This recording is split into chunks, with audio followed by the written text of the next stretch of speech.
Kita harus belajar mencukupkan diri dalam segala keadaan. Apakah itu keadaan kelimpahan? Apakah dalam keadaan kekurangan?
Selamat pagi Bapak Ibu yang terkasih dalam Tuhan Yesus Kristus. Kembali kita berjumpa dalam acara Close to You. Sebelum kita memulai, mari kita tundukkan kepala, kita berdoa. Bapa di surga, terima kasih. Kasih karunia Tuhan tak pernah habis dalam kehidupan kami. Dan pagi hari ini kami anak-anak-Mu mau membuka hati pikiran kami untuk menerima berkat firman Tuhan yang akan terus menuntun, menasihati kami, membimbing kami. Sehingga kami boleh hidup benar dan berkenan seturut dengan kehendak-Mu. Terima kasih Tuhan, berfirmanlah Tuhan, kami mau terima dengan ucapan syukur di dalam nama Tuhan Yesus kami sudah berdoa. Amin. Bapak Ibu, judul daripada rema firman Tuhan pagi hari ini adalah ketamakan. Ketamakan adalah kata lain daripada keserakahan. Nah, orang yang tamak tidak akan pernah merasa puas dengan apa yang dia miliki. Firman Tuhan di dalam Amsal 27 ayat ke-20 mengatakan demikian. Amsal 27 ayat yang ke-20. Dunia orang mati dan kebinasaan tak akan puas. Demikianlah mata manusia tak akan puas. Di sini kita bisa melihat bahwa mata manusia tidak pernah puas dengan apa yang mereka miliki. Hal yang dapat kita lihat dengan jelas dalam kehidupan Adam dan Hawa. Ketika di Taman Eden, Allah mengizinkan mereka untuk memakan semua buah dari pohon di dalam Taman Eden tersebut. Kecuali satu, yaitu buah dari pohon pengetahuan yang baik dan jahat. Semua boleh mereka makan, kecuali satu. Oleh karena ketamakan dan keserakahannya, mereka ingin mencicipi yang satu itu. Mereka mengabaikan yang lainnya mereka mencicipi yang satu itu. Itulah keserakahan atau ketamakan. Dan kita juga ingat kisah tentang Daud. Daud adalah seorang raja. Dia memiliki banyak istri tentunya. Dan juga para gundik. Tetapi justru Daud berbuat dosa dengan membunuh Uria, mengambil Batseba sebagai istrinya.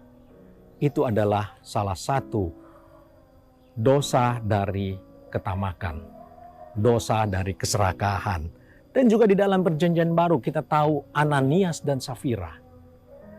Mereka mengalami kematian ketika ditegur oleh Petrus dan mereka menipu para rasul bahwa uang yang diberikan itu adalah sudah seluruhnya dari penjualan ladangnya.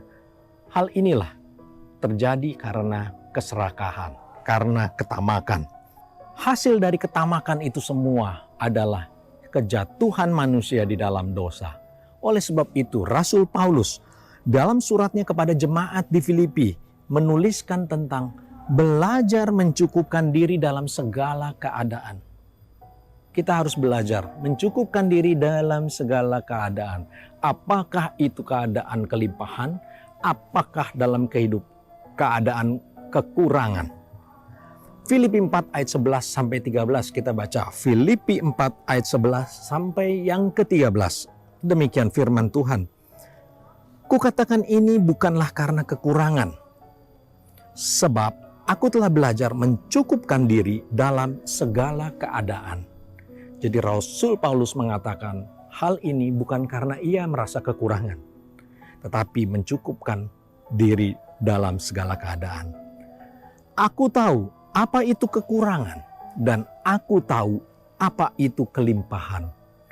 Dalam segala hal dan dalam segala perkara tidak ada sesuatu yang merupakan rahasia bagiku, baik dalam hal kenyang maupun dalam hal kelaparan, baik dalam hal kelimpahan maupun dalam hal kekurangan. Segala perkara dapat kutanggung di dalam Dia yang memberikan kekuatan kepadaku. Di sini Rasul Paulus menekankan tidak ada yang mempengaruhi dia baik dalam kelimpahan maupun kekurangan. Apa yang membuat Rasul Paulus begitu kuat? Karena segala perkara dapat kutanggung di dalam Dia yang memberikan kekuatan kepadanya. Jadi Tuhanlah yang memberikan kekuatan. Sehingga keadaan apapun tidak menjadi masalah. Dalam kelimpahan dia tidak berbuat dosa. Dalam kekurangan dia tetap bersyukur dan tidak berbuat dosa. Karena apa? Karena ada Tuhan yang memberikan kekuatan dalam kehidupannya. Oleh sebab itu cukupkanlah diri kita. Karena Tuhan yang beri kekuatan. Sehingga kita mampu menanggungnya. Nasihat Yesus dalam Lukas 12 ayat yang ke-15. Lukas 12 ayat yang ke-15. Katanya lagi kepada mereka, berjaga-jagalah dan waspadalah terhadap segala ketamakan. Kita harus berjaga-jaga dan kita harus waspada. Terhadap apa? Ketamakan. Sebab walaupun seorang berlimpah-limpah hartanya, hidupnya tidaklah tergantung daripada kekayaannya itu. Di sini Yesus berbicara tentang perumpamaan orang kaya yang bodoh. Ada seorang kaya yang memiliki harta yang begitu berlimpah, tetapi ia tidak merasa puas. Ia tetap merasa khawatir, ia tetap merasa kekurangan. Oleh sebab itu, ia membangun lagi lumbung-lumbung yang besar untuk dia isi dengan hasil bumi dia. Sehingga apa? Sehingga ketika dia memiliki harta yang sudah sangat banyak, barulah dia merasa tenang. Artinya, dia mengandalkan atau percaya kepada harta benda kekayaannya. Dia sama sekali tidak mengandalkan Tuhan. Kekuatannya berada di dalam hartanya. bukan kepada Tuhan yang memberikan kekuatan. Ia mengumpulkan harta bagi dirinya sendiri, artinya ia adalah seorang yang serakah, orang yang tamak, ia mau lebih kaya lagi. Di sini kita melihat manusia kalau tidak ada rasa syukur atau takut kepada Tuhan, maka kita tidak akan pernah merasa puas. Oleh sebab itu, di dalam 1 Tesalonika 5 ayat 18 mengatakan demikian. 1 Tesalonika 5 ayat 18. Mengucap syukurlah dalam segala hal, sebab itulah yang dikehendaki Allah di dalam Kristus Yesus bagi kamu. Allah menghendaki kita umatnya untuk mengucap syukur dalam apa? Segala hal. Dalam kelimpahan maupun dalam kekurangan. Karena itulah yang dikehendaki Allah. Kita dalam kelimpahan mengucap syukur karena itu semua adalah berkat dari Tuhan. Kita di dalam kekurangan mengucap syukur karena Tuhan Allah kita pasti mencukupkan kita.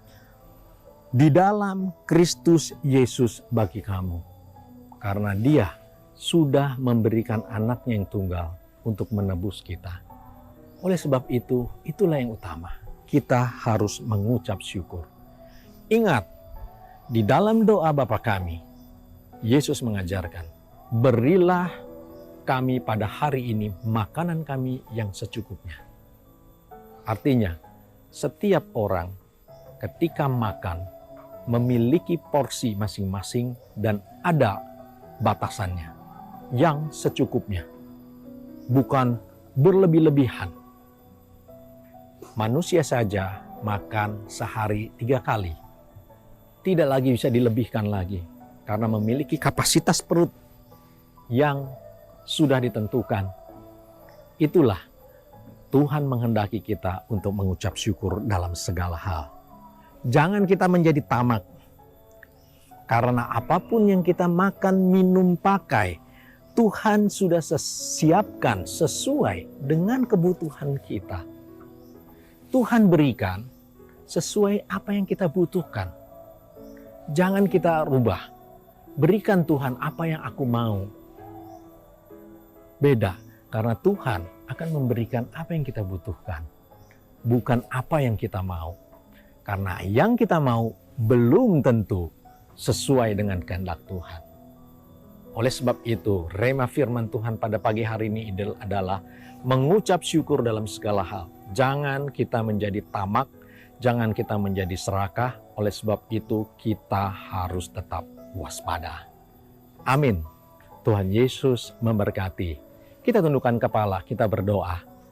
Bapa di surga, terima kasih atas kebaikan Tuhan yang mengingatkan kami kembali. Apapun kondisi keadaan kami, baik itu kelimpahan, baik itu kekurangan, kami akan senantiasa mengucap syukur oleh karena kebaikan Tuhan. Tuhan yang memberikan kepada kami semuanya itu. Tuhan yang menyiapkan sesuai dengan apa yang kami butuhkan. Kami percaya penuh kepada Tuhan, kami akan terus berusaha dan bekerja sesuai dengan apa yang dapat kami lakukan. Tapi semuanya itu adalah bersumber oleh karena kemurahan Tuhan yang Engkau berikan bagi kami.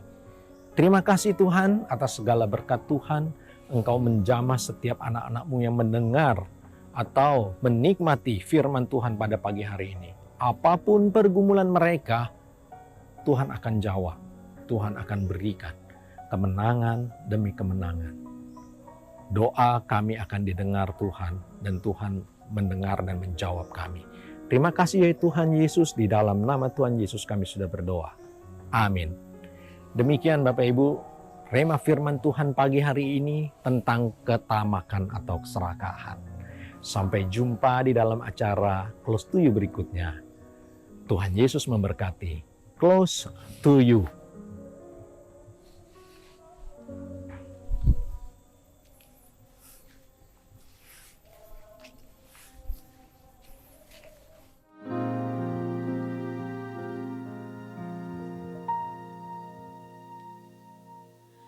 Ku bawa kepadamu, oh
hati.